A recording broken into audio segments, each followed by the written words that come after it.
Most ancient civilizations had their idols.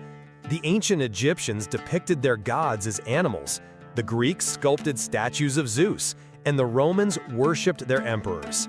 But there exists one religion that proudly declared itself aniconic, a religion that denies any graven images or figures in its worship, a religion whose sacred texts explicitly condemn such depictions as an abomination and idolatry. And yet, what would you say if I revealed that at the very heart of this religion's holiest place, the temple in Jerusalem, stood two mysterious figures, beings that, by every definition, were graven idols, yet were revered as the deepest and holiest secret? Two beings shrouded in such mystery that their form was meticulously guarded for centuries. And what's even more shocking, one of their most ancient and hidden forms depicts a man and a woman in a sexual embrace. Forget everything you think you know about ancient Jewish tradition.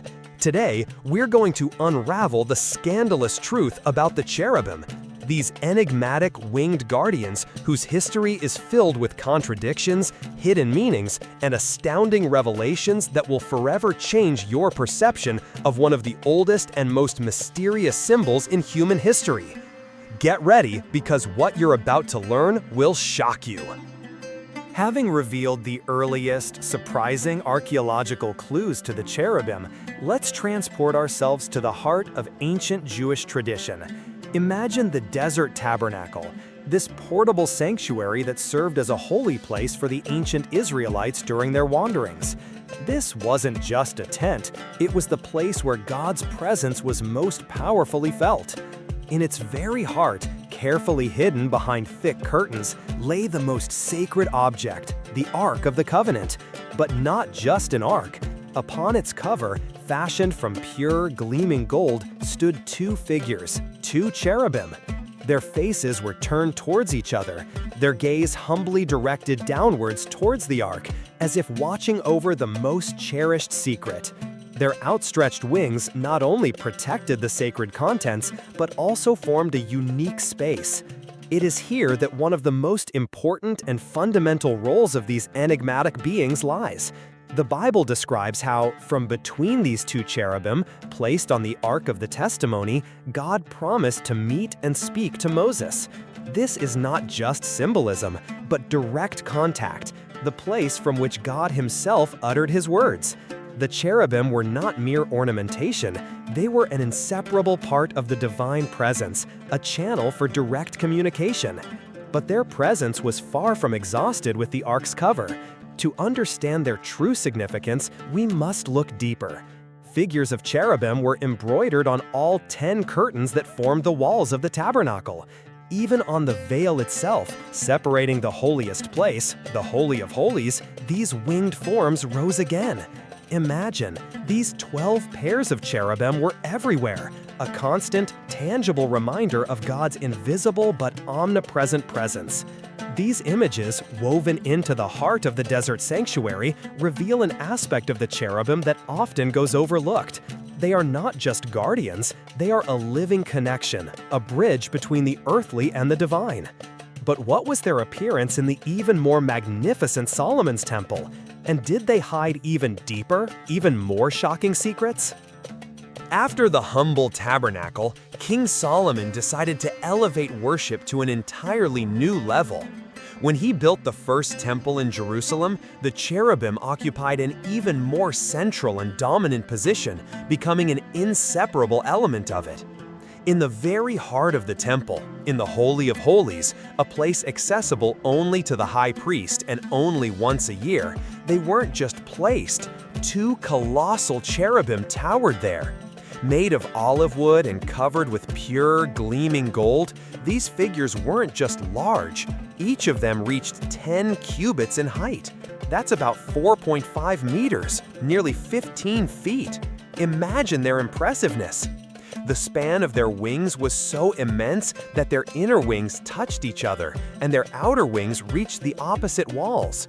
These golden giants literally encompassed the entire width of the sanctuary, almost 10 meters, over 30 feet. These cherubim didn't just adorn, they completely dominated the space, giving a sense of unearthly power and divine presence. But their presence was far from exhausted with the innermost room. Solomon ordered all the walls of the temple, both inside and out, to be adorned with exquisitely carved figures of cherubim, alongside palm trees and blossoming flowers. The doors leading to the inner and outer sanctuary were also covered with thousands of golden cherubim. Even the bases of the 10 lavers in the courtyard, used for ritual purification, were adorned with lions, oxen, and cherubim. Just imagine, wherever you looked in Solomon's temple, whether in the holiest place or in the courtyard for the people, you would see these mysterious winged forms, constantly reminding you of their omnipresent presence. The vision of the prophet Ezekiel adds another captivating and slightly darker detail. He describes the cherubim in the temple not only with human features, but also with 2 faces, one human and one lion, turned in opposite directions, similar to the ancient deity Janus. This omnipresence, this immense scale and repetitive, complex symbolism doesn't just suggest, it screams for a much deeper meaning than mere decoration. Because, as we shall see, the cherubim were not just guardians, but something much, much more, a key to understanding hidden aspects of faith. Having seen their physical presence, the most intriguing question arises. What did the cherubim actually symbolize? What was their hidden role in the ancient Jewish cosmos? Ancient Hebrews believed that these enigmatic beings were not just static figures. They were living symbols, representing the very clouds of the stormy winter sky upon which God rode, moving across the face of the earth. Imagine thunder, lightning, howling winds. That was his chariot. This idea was not unique to Jewish tradition. It is part of an ancient mythology widespread in the Near East. For example, among the Canaanites, the god Baal was called Rider of the Clouds. Furthermore, the same epithet, rider in the clouds, is used for Yahweh himself in the Psalms, who makes the clouds his chariot, who walks on the wings of the wind. Clouds, winds, cherubim, horses, chariots, all these concepts become interchangeable when the Bible describes God's vehicle. But here comes a shocking, contradictory detail. Although biblical descriptions of God's horses are masculine, there is an ancient tradition that suggests something entirely different. Probably under the influence of the already mentioned female cherubim, some believed that the divine rider might have been a mare. A late midrash even tells a story about God riding a mare pursued by Egyptian priests. This is an idea that completely overturns our familiar notions. However, the cherubim also have another fateful role. After the fall, it was they who were placed as guardians of the Garden of Eden, with their flashing, flaming sword, to guard the way to the tree of life. They didn't just guard, they were the tangible sign of God's presence. A cloud filling the tabernacle and the temple, shimmering like fire at night. That was them.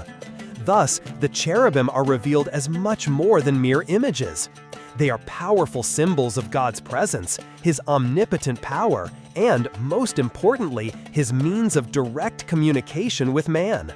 But this is just the tip of the iceberg. The next revelations will show you how later philosophers tried to hide their true nature. After the destruction of the First Temple and the relocation of Jewish thought outside biblical lands, a period of new interpretations, but also a strange concealment, began. Enter the world of Philo of Alexandria, one of the most influential Jewish philosophers of the 1st century CE. He lived in Alexandria, a center of Hellenistic thought, but was strongly connected to Jerusalem. Most likely, Philo visited the temple and saw the cherubim that dominated the Holy of Holies with his own eyes. But when Philo describes the sanctuary in his writings, he is remarkably, almost suspiciously reserved. About the holiest place in the temple, the Holy of Holies, he only says, "Everything within is invisible."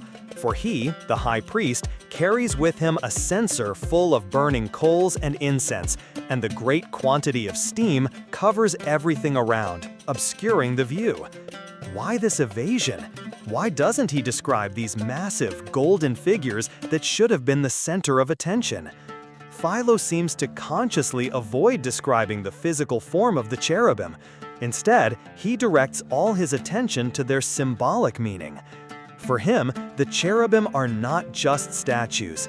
He gives them no less than 3 profound interpretations. First, they are cosmic spheres, a representation of heaven itself. Second, they are the 2 hemispheres of heaven that encompass the world. But the most important and intriguing interpretation is that they symbolize the 2 supreme powers of God, goodness and sovereignty. And here it gets truly interesting and even provocative. Philo delicately but clearly hints at bisexual symbolism in the divine. He speaks of the architect of the universe as father, but then introduces knowledge or wisdom as mother, who received the divine seed and gave birth to the world. According to Philo, one cherub symbolizes the masculine, procreative principle of goodness, that which gives life and abundance. The other cherub, in turn, represents the feminine, maternal aspect of sovereignty, the power that establishes order, that is legislative and punitive, that sustains all creation. This hidden hint of a feminine aspect of the divine, represented through the cherubim, is extremely important. It hints at a side of ancient Jewish thought that has been forgotten or deliberately suppressed. Philo, it seems, was trying to reconcile Jewish tradition with Greek philosophy, but in the process, he revealed something that would take on an even deeper and more shocking meaning later in the history of these enigmatic beings, something that another historian would try to completely hide. How Philo of Alexandria tried to obscure the truth about the cherubim, avoiding describing their physical form. But his attempts pale in comparison to the actions of another key historian, Josephus Flavius. This man saw the temple in Jerusalem with his own eyes before it was destroyed in 70 CE. And yet, his descriptions are filled with such disturbing silence and blatant contradictions that we can't help but ask, what exactly was he trying to hide? Josephus Flavius almost entirely disregards the mention of cherubim in his extensive works. What's more, he directly contradicts the sacred texts. When describing the curtains of the desert tabernacle, the very curtains the Bible explicitly states were embroidered with cherubim, Josephus Flavius cynically declares that they contained various kinds of figures with the exception of figures of animals. Think about that. One of the clearest biblical descriptions is simply denied. But the deception doesn't stop there. For the colossal cherubim above the ark in Solomon's temple, Josephus Flavius boldly claims, but no one can say or even guess what the form of these cherubim was. This is an astounding claim coming from someone who should have been intimately familiar with the temple's details. As if that weren't enough, he even reduces their height by half, transforming them from imposing giants into far less significant figures. And the most striking revelation comes when he speaks of the Holy of Holies of Herod's temple itself, which he personally saw. Initially, Josephus Flavius emphatically states that in this there was absolutely nothing, complete emptiness. But just a few paragraphs later, in the same work, he shockingly contradicts himself.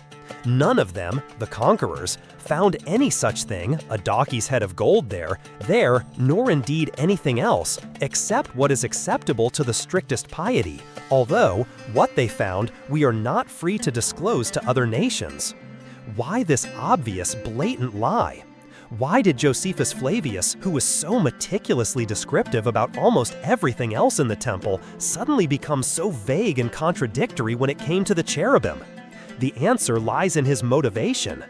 Josephus, like Philo, was obsessed with the idea of presenting Judaism as a pure, aniconic religion to the influential Hellenistic world. He feared to death that pagans, who were already inclined to perceive Judaism as strange, would see these figures and perceive them as idols, confirming their worst prejudices. Therefore, Josephus Flavius chose not just silence, but outright deception, to distort or directly deny the presence of the cherubim. For him, this was the only way to protect the reputation of his people. But this white lie actually hid one of the most important and revolutionary truths about these omnipresent and highly significant figures at the very heart of Jewish faith. And this is not the most shocking thing he tried to conceal. Get ready, because now we come to the boldest and absolutely scandalous revelation about the cherubim. This is a secret that has been carefully guarded for millennia, which Philo of Alexandria and Josephus Flavius tried to hide, to silence with their silence. But the Talmudic tradition, recorded centuries later, finally unveils this deeply guarded truth. According to Rabbi Katina from the 3rd century CE, during the holiest pilgrimage festivals in the temple in Jerusalem, when thousands of faithful gathered, the priests performed something that would be unthinkable today. They rolled up the parokhet, the heavy, richly embroidered curtain that separated the holy from the Holy of Holies. And before the eyes of all these people, the priests showed them the cherubim, which were intertwined with each other. And then they told them, "Behold, your love before God is like the love of a man and a woman." Imagine this for a moment. In the very heart of the holiest place of ancient Judaism, before the eyes of thousands of pilgrims who came to worship, a statue of a man and a woman in a marital, sexual embrace was revealed. There is no doubt about the meaning. The 11th century commentator Rashi, one of the most influential Jewish exegetes, even explains it more clearly. The cherubim were connected together and clung and embraced each other like a man who embraces a female. This was not just symbolism, abstracted from reality. This was the ultimate visual expression of the relationship between God, who is often represented as a masculine aspect, and Israel, the feminine aspect, his bride. Such a powerful and direct message that shows the intimacy of this relationship. And it seems that this shocking demonstration also provoked many physical reactions, especially during the Feast of Tabernacles, the largest and most joyful pilgrimage festival, filled with merriment and celebrations. Ancient sources hint that during this festival, men and women mingled freely and participated in practices euphemistically called dizziness. Historians today believe that these were orgiastic outbursts of sexual promiscuity, a type of ritual permission that resembled ancient fertility cults. The idea was that people imitated the deities to ensure abundance and prosperity. Of course, the rabbis, realizing the scandalous potential and deviations from strict moral norms, quickly tried to censor and control these practices. They even built separate galleries for women in the temple to prevent mingling. But despite these attempts, for a long time, this shocking, erotic image of merging cherubim was at the very center of temple worship, revealing a completely different, much more complex and surprising side of ancient Jewish faith. After all we've revealed about these intimately intertwined cherubim, one question remains. When exactly did this surprising form replace earlier, presumably more conservative depictions, and why? The answer lies in a shocking incident recorded by ancient rabbis. Imagine a scene recounted by Rabbi Shimeon ben Lachish. Foreigners invade the holiest place of the temple in Jerusalem. They discover the cherubim, which are not just standing next to each other, but are intertwined with each other in an obvious, to some, shameful embrace. Without hesitation, the invaders drag these sacred figures out into the public market, exposing them to ridicule before everyone. "Look," they mocked, "Israel, whose blessing is a blessing and whose curse is a curse, should be involved in such things." A humiliating accusation that Jews worshipped idols with erotic undertones. This act of profound humiliation most likely occurred around 170 BCE, when Antiochus IV Epiphanes, the Syrian king, mercilessly conquered Jerusalem. He not only plundered the temple, but also purposefully tried to eradicate Judaism and impose the Greek way of life. The public display of these intimate cherubim was a low blow, a demonstration of power and an attempt to morally crush the Jewish people. Therefore, this scandalous embracing form must have been introduced somewhere in the period between the reconstruction of the Second Temple in 515 BCE and the invasion of Antiochus in 170 BCE. This time window coincides with a period of intense Hellenization, when Greek cultural influence was extremely strong in the region. It is here that an intriguing speculation arises. It is possible that the gifts of the Egyptian king Ptolemy II Philadelphus to the temple, described in the ancient letter of Aristeas, included precisely these new, more artistic and symbolic cherubim. Imagine, crafted by talented Alexandrian goldsmiths, influenced by Hellenistic mysteries or even earlier Indian temple sculpture, they may have given the cherubim this bold form of a man and a woman in ecstatic embrace. This was not just a new decoration, but a powerful visual expression of the ideas of a divine couple and sacred union that were already circulating in the Greco-Roman world. This form was not accidental. It was deliberately created to convey a deep yet scandalous meaning. After the temple in Jerusalem was destroyed and the cherubim disappeared into the mists of history, the debate about their true meaning not only did not subside, but became even more intense. In the Middle Ages, rationalists, scholars and thinkers who sought logic and literal meaning simply could not accept the scandalous Talmudic tradition of the cherubim in an intimate embrace. Imagine Maimonides, the great Jewish philosopher of the 12th century. He unequivocally tried to disregard or explain away these intertwined figures. For him, the cherubim were simply an allegory, a way to affirm the belief in the existence of multiple angelic beings without confusing them with God. He saw them as a metaphor for intellectual forces, not as physical depictions of divine intimacy. But while rationalists tried to clean up the image of the cherubim, a powerful mystical movement embraced precisely this scandalous symbolism. I'm talking about Kabbalah, the secret, esoteric teaching that reached its zenith in the magnum opus, the Zohar, from the 13th century. For Kabbalists, the embracing cherubim were not just not a problem, they were the foundation of two central, deeply important doctrines. First, they believed that only the togetherness of man and woman is a state of true bliss, not just on a human, but also on a divine level. This is the idea of perfect harmony and wholeness. Second, and this is even more dramatic, Kabbalists taught that when a person sins, they don't just harm themselves. They cause a separation between the masculine and feminine aspects of the deity itself, leading to cosmic disaster, to disharmony in the entire universe.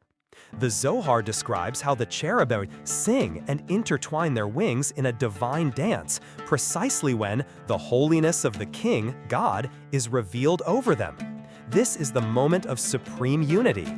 The text becomes even more specific. The two cherubim, one male and one female, sang. From this, we learn that God is just and righteous, that is, male and female. And similarly, the cherubim were male and female. They don't just symbolize, they reflect the divine unity. And conversely, when Israel sins, these cherubim turn away from each other, symbolizing the painful rift between the Divine Father and the Divine Mother. This is one of the most powerful and hidden messages in all of Jewish mysticism.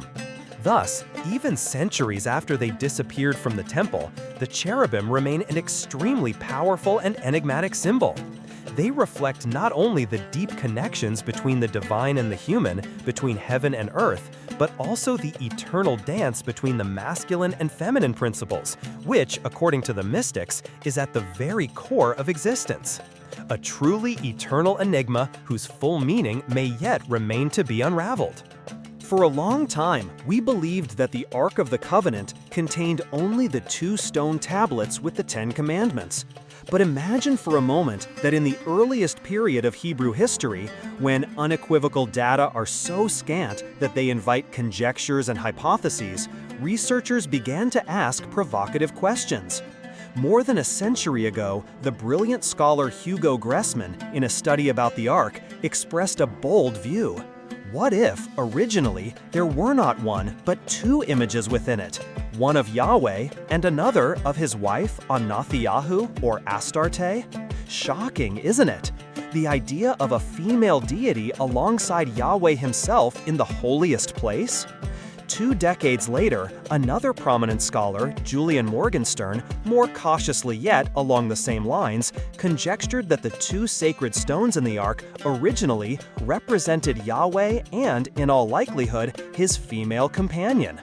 Our own research, supported by these revolutionary hypotheses, leads to the same conclusion. In the beginning, the ark contained 2 images or stone slabs symbolizing Yahweh and his divine consort. But what happened to her? At a later stage, when this anthropomorphic view of the deity was overcome, Yahweh was conceived of as the male, patriarchal, and only God. His images were now forbidden. And his erstwhile female companion? She was reduced to the position of a female guardian. Imagine, she is one of the 2 cherubim who covered the ark with their wings. These wings not only protected, but also served as the seat of Yahweh himself. An astonishing transformation, isn't it? From a goddess to a guardian.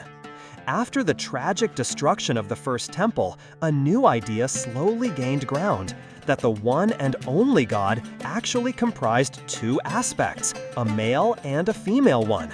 And the cherubim in the Holy of Holies of the Second Temple were no longer just guardians. They were a symbolic representation of these 2 divine virtues or powers. In Talmudic times, this development continued. The male cherub now symbolized God himself, while the female cherub, held in embrace by him, represented the personified community of Israel. How profound! A mystical connection between the Creator and his people. And finally, we reach the pinnacle of mystical tradition, Kabbalah.